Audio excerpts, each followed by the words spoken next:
Myself MK Singh, you are watching Modern Chemistry class. Today I am going to deal next part of solution chapter. जैसा कि previous video में मैं आप लोगों को colligative properties बता रहा था और उस कॉलिगेटिव प्रॉपर्टीज में दो टॉपिक को डील किए थे. First of all relative loading of vapour pressure और आपका जो सेकेंड टॉपिक था उसमें हम लोग बात कर रहे थे क्या चीज, एलिवेशन ऑफ बॉइलिंग पॉइंट. इन सारे चीजों पे हम लोगों का एक बेहतरीन डिस्कशन हो चुका था. आज के इस वीडियो में हम लोग डील करने वाले हैं next colligative properties, third colligative properties, depression of freezing point. Clear? अब एक डिप्रेशन ऑफ फ्रीजिंग पॉइंट होते क्या है, इसको हम लोग कैसे डील करते हैं, इसका एप्लीकेशन क्या है, ठीक है, और फिर इस पे हम लोग न्यूमेरिकल क्वेश्चन को भी करेंगे. ठीक है, तो चलिए हम लोग डिप्रेशन ऑफ फ्रीजिंग पॉइंट को समझते हैं. तो डिप्रेशन ऑफ फ्रीजिंग पॉइंट को समझने के लिए उससे पहले हमको यह समझने की जरूरत है कि फ्रीजिंग पॉइंट क्या होते हैं. यदि आप फ्रीजिंग पॉइंट को अच्छा तरीके से समझ जाते हो तो फिर डिप्रेशन ऑफ फ्रीजिंग पॉइंट समझना आपके लिए क्या है, एकदम आसान. First of all I want to say that a very important point, उसको आप लोग देखिए. एक काफी इंपॉर्टेंट पॉइंट मैं आप लोगों को बता रहा हूं.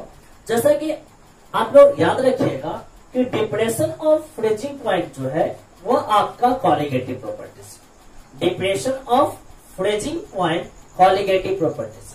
यदि सिंपली आपसे पूछा जाए क्या फ्रीजिंग पॉइंट कॉलिगेटिव प्रॉपर्टी है, तो नहीं, फ्रीजिंग पॉइंट कॉलिगेटिव प्रॉपर्टी नहीं है. क्या है?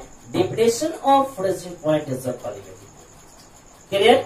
चलिए अब हम लोग देखते हैं फ्रीजिंग पॉइंट किसको बोलते हैं. फ्रीजिंग पॉइंट वो समझना है हम लोगों को. तो आप सिंपली याद रखें, फ्रीजिंग पॉइंट कहने से आपका पहला तो सेंस जाना चाहिए कि यह क्या होगा, कोई ना कोई टेम्परेचर होगा. क्या होगा? कोई ना कोई टेम्परेचर होगा. समझ में आया ना? हाँ, चलिए अब ये क्या है, टेम्परेचर है. तो कौन सा टेम्परेचर है?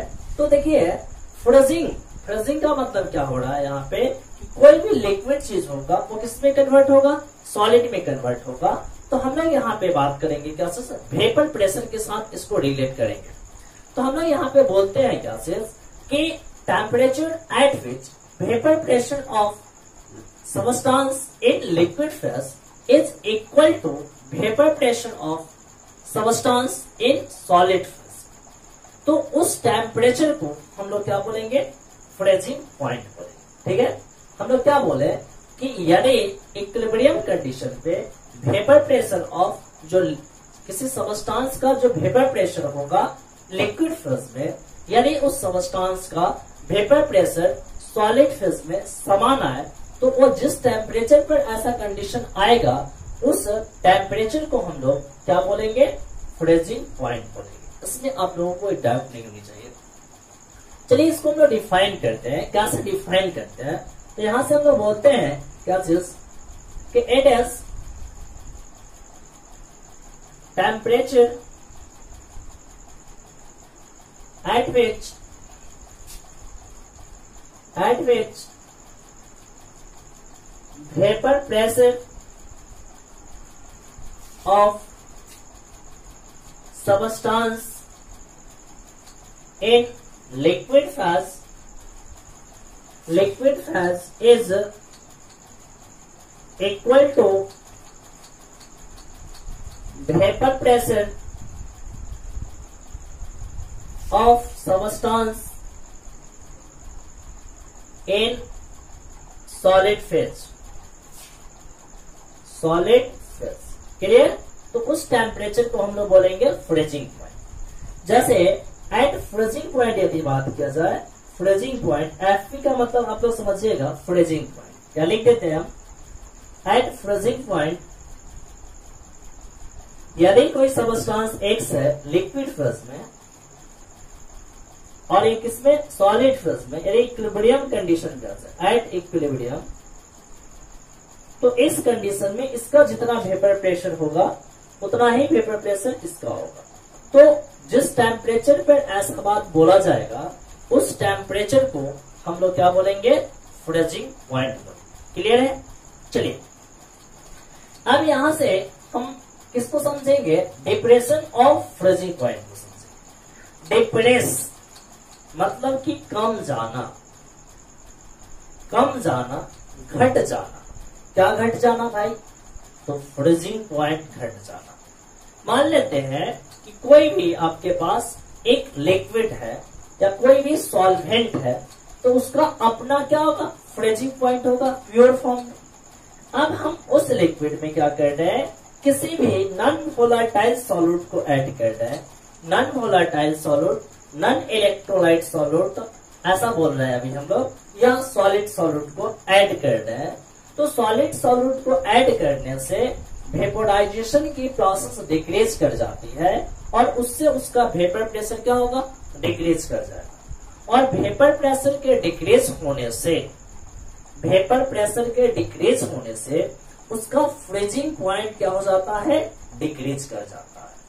तो इसी डिक्रीज इन फ्रीजिंग पॉइंट को हम लोग बोलते हैं क्या चीज?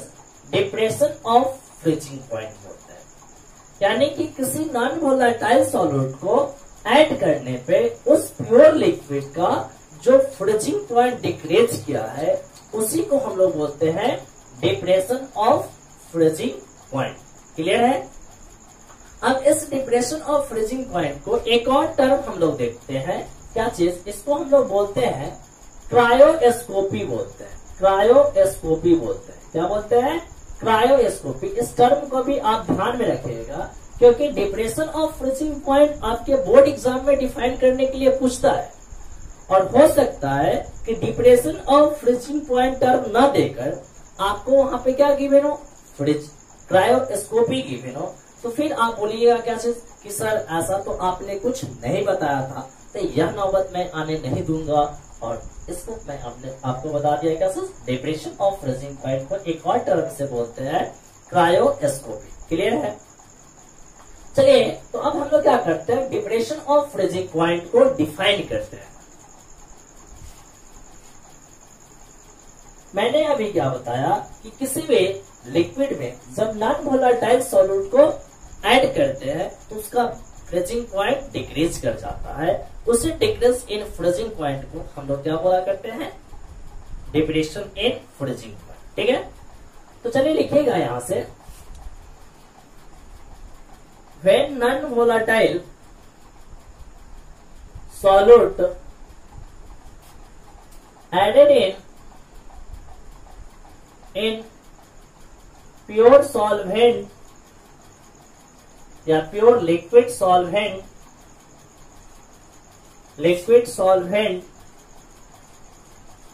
then its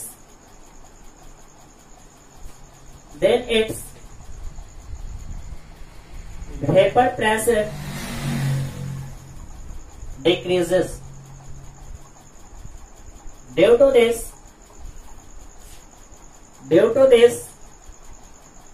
its freezing point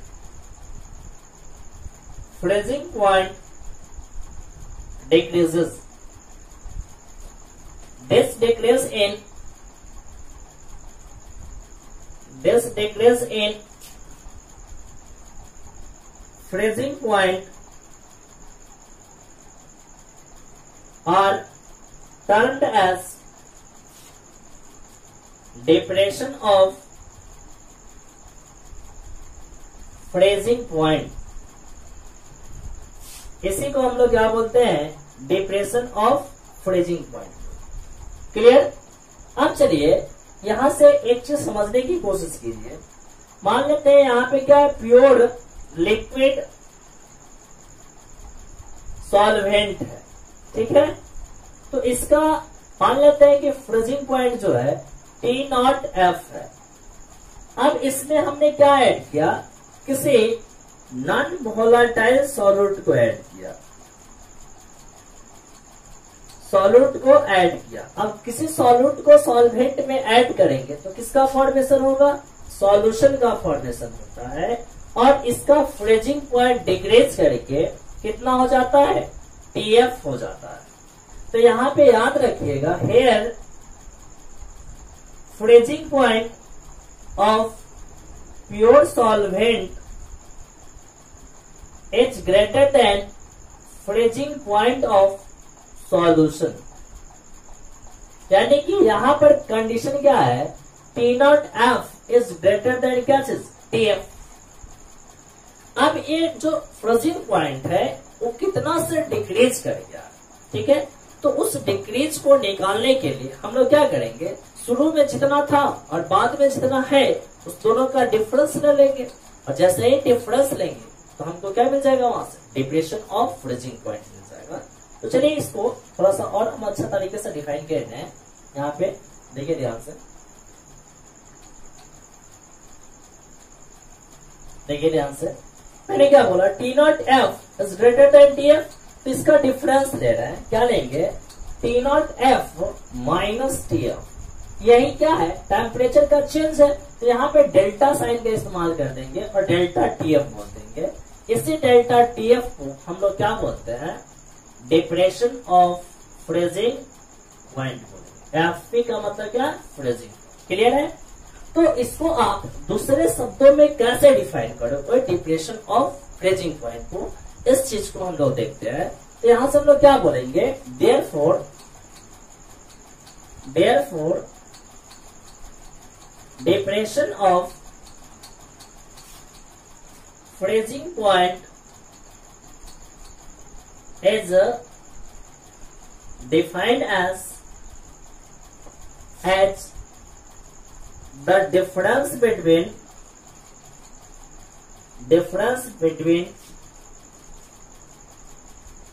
freezing point of pure liquid solvent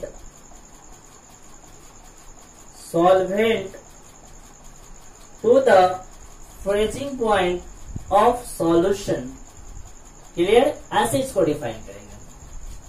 तो इसको चलिए आप लोग नोट करें थोड़ा सा, इसको तो कर लिए थे आप लोग, हाँ चलिए यहां से खींचिए, फिर इसके आगे बताते हैं हम।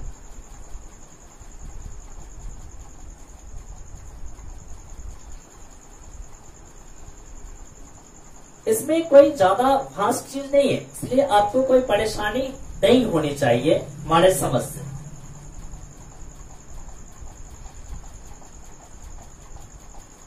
अब हम थोड़ा सा आगे बढ़ते हैं, तो हेडिंग डालिएगा आप लोग, depression of freezing point in term of molality. हम लोगों का हेडिंग क्लियर होना चाहिए, छोटा छोटा हेडिंग बनाकर हम लोग पढ़ रहे हैं। ऐसे हम लोग बोलते हैं, डिप्रेशन ऑफ फ्रीजिंग पॉइंट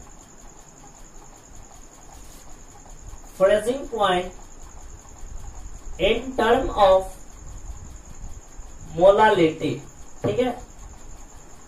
तो देखिए सबसे पहला तो बात यह याद रखना चाहिए आपको कि जितने भी कॉलिगेटिव प्रॉपर्टीज हम लोग पढ़ रहे हैं वो सब किसके लिए पढ़ते हैं, डाइल्यूट सॉल्यूशन के लिए पढ़ते हैं। किसके लिए पढ़ते हैं, डाइल्यूट सॉल्यूशन के लिए पढ़ते हैं। ठीक है। अब यहाँ पे मोलालिटी टर्म आ रहा है, ठीक है। तो मोलालिटी बराबर क्या होता है, mole of solute in given solvent, यानी गिवन अमाउंट ऑफ सॉल्वेंट होता है ना, यानी कि मोल पर केजी होता है। तो mole of solute dissolve in 1 kg of solvent. तो 1 kg सॉल्वेंट में जितना ज्यादा सॉल्यूट डिसॉल्व होगा, ठीक है, उसका मोलालिटी उतना ही ज्यादा होगा। जिसमें सॉल्यूट क्या होगा, ज्यादा होगा। जैसे मैं क्या बोल रहा हूं, मोलालिटी बराबर क्या है, मोल्स बटा मास ऑफ सॉल्वेंट है। तो यदि मोल ऑफ सॉल्यूट ज्यादा होगा तो मोलालिटी भी क्या होगा, ज्यादा होगा। ठीक है। मोल ऑफ सॉल्यूट ज्यादा होगा तो मोलालिटी ज्यादा होगा, और मोल ऑफ सॉल्यूट जितना ज्यादा होगा उसका वेपर प्रेशर उतना ही डिक्रीज करेगा।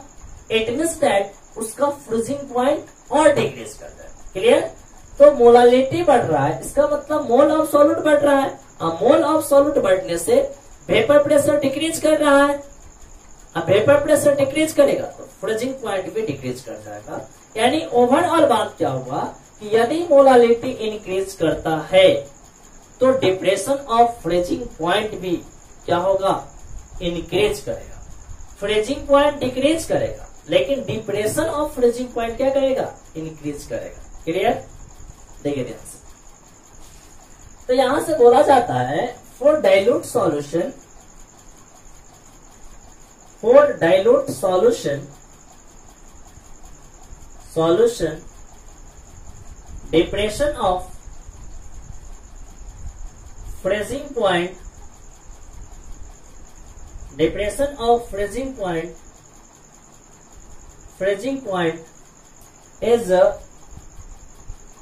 directly proportional to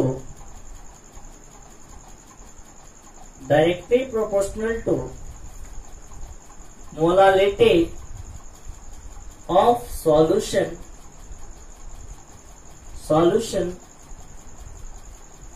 containing non volatile solute. Clear है?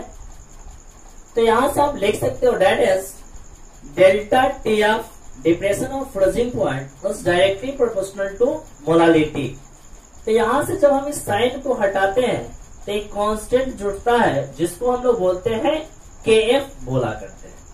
ठीक है, अब यहां पे ध्यान रखें कि डेल्टा TF क्या है,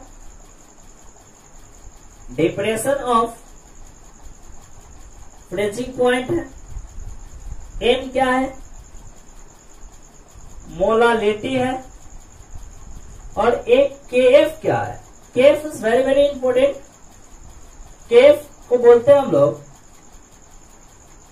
depression of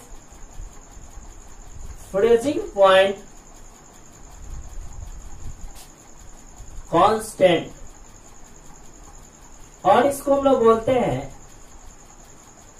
molal depression constant बोला करते हैं। एक और नाम बोलते हैं, और देकर लिख लीजिएगा यहाँ पे, KF को हम लोग क्रायोस्कोपी कांस्टेंट भी बोलते हैं। ठीक है, चलिए इसको एक बार कॉपी करें तो फिर हम लोग डिफाइन करते हैं कि क्रायोस्कोपी कांस्टेंट क्या होता है। थोड़ा फास्ट।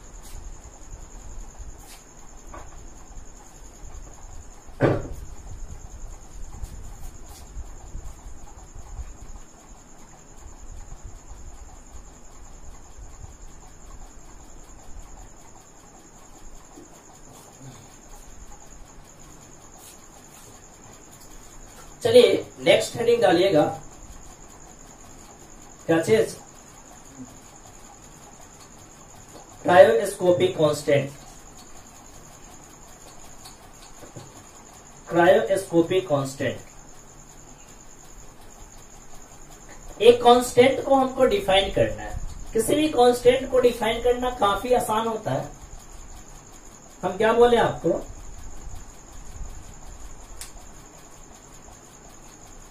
क्रायोस्कोपिक कांस्टेंट यानी KF को डिफाइन करना है। चूंकि अभी जस्ट मैंने आपको बताया सिंस डेल्टा TF बराबर KF इंटू M, ऐसा मैंने बताया आपको। अब यहां से आप क्या करो, कंडीशन लगाओ। मोलालिटी को हम लोग क्या मान लेंगे, 1 मान लेते हैं। 1 तो क्या आ जाएगा, then delta TF is equal to KF। Molality कब आएगा, 1, तो मोलालिटी बराबर क्या होता है, मोल ऑफ सॉल्यूट बटा मास ऑफ सॉल्वेंट। ठीक है, तो ये मोल कितना होना चाहिए, 1 होना चाहिए, और वेट ऑफ सॉल्वेंट कितना होना चाहिए, 1 होना चाहिए। यानी कि यदि 1 मोल ऑफ सॉल्यूट कितना में, 1 kg ऑफ सॉल्वेंट में डिसॉल्व हो तो उसका मोलालिटी कितना आएगा, 1 आएगा। ठीक है, तो हम लोग यहां से कैसे डिफाइन करेंगे, KF को डेल्टा TF के टर्म में डिफाइन करना है। तो हम लोग बोलेंगे क्या चीज, यहां से therefore KF is defined as depression of freezing point, depression of freezing point when 1 mole of solute is dissolved in 1 kg of solvent, ऐसा, ठीक है। तो इस तरीके से हम लोग इस कांस्टेंट को डिफाइन करते हैं। क्लियर? चलिए इसको फास्ट करें आप लोग। देखिए थोड़ा सा स्पेस बचा हुआ है, एक और टॉपिक डील कर देते हैं। यहाँ पे कभी कभी आपके एग्जाम में पूछे जाते हैं यूनिट ऑफ केएफ, क्या चीज? Unit of KF. तो यहां से देखिए डेल्टा टीएफ बराबर क्या है? KF into M. तो केएफ बराबर क्या होंगे? डेल्टा टीएफ बटा एम। तो टीएफ है क्या? टेम्परेचर है। तो टेम्परेचर का यूनिट आप लोग जानते हो क्या चीज? केल्विन। और मोलालिटी का यूनिट जानते हो क्या चीज? मोल पर केजी। तो फाइनली आपका यूनिट क्या हो जाएगा? केल्विन केजी पर मोल, ठीक है। ऐसे यूनिट निकालते हैं। एक बात याद रखिएगा कि केएफ यानी कि क्रायोस्कोपिक कांस्टेंट और केबी इविलियोस्कोपिक कांस्टेंट, दोनों का यूनिट जो होता है वो केल्विन केजी पर मोल होता है, यानी कि दोनों का यूनिट सेम होता है। इस बात को याद रखिएगा, ठीक है। इसको आप लोग कॉपी करें, फिर हम आगे बढ़ते हैं।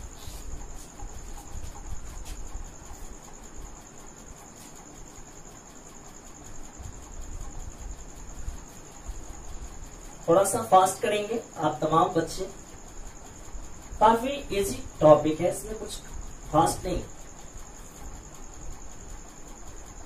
देखिए ध्यान से, हम लोग काफी मेहनत कर रहे हैं आप लोगों के ऊपर और आप तमाम बच्चे इस चीज को जान रहे हैं।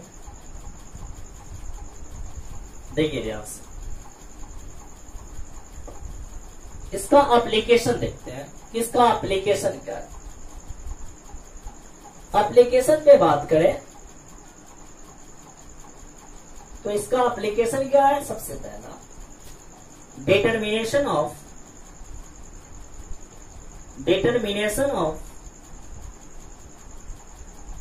Molar mass of solute. इसका यूज हम लोग कहां करते हैं? तो सॉल्यूट के मोलर मास को डिटरमाइन करने। जैसे डेल्टा टीएफ बराबर कैफ इंटू एम है, कोई डाउट नहीं। तो डेल्टा टीएफ बराबर केएफ इंटू एम है। यदि मैं इसको ऐसा लिखना चाहूं एम को, तो क्या लिखते हैं? मोल ऑफ सॉल्यूट, यानी कि W solute weight of solute बटा molar mass of solute into 1000 बटा वेट ऑफ सॉल्वेंट लिख सकते हैं, ऐसा लिख सकते हैं। डेल्टा टीएफ यहां से हमको निकालना है क्या चीज? एम सॉल्यूट निकालना है, मोलर मास ऑफ सॉल्यूट। तो क्या आ जाएगा? KF into W solute into 1000 बटा delta TF into weight of solvent, ऐसे कर देंगे ना। तो यहां से आपका एक फॉर्मूला भी डिराइव हो जाता है। यही है आपका क्या चीज? Molar mass of solute. इससे बेस्ट आपके एनसीईआरटी बुक में कुछ न्यूमेरिकल क्वेश्चन भी है, ठीक है। तो उस क्वेश्चन को भी हम लोग कर लेते हैं। इसको आप लोग करें, मैं क्वेश्चन लिखता हूं।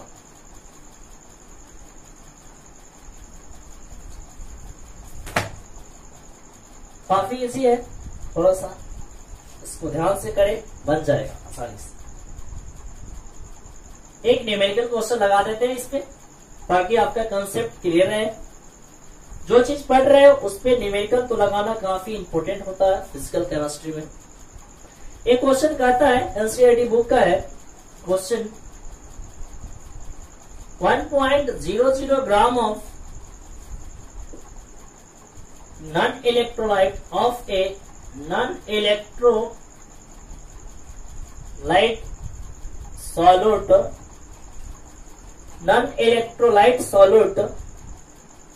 dissolve in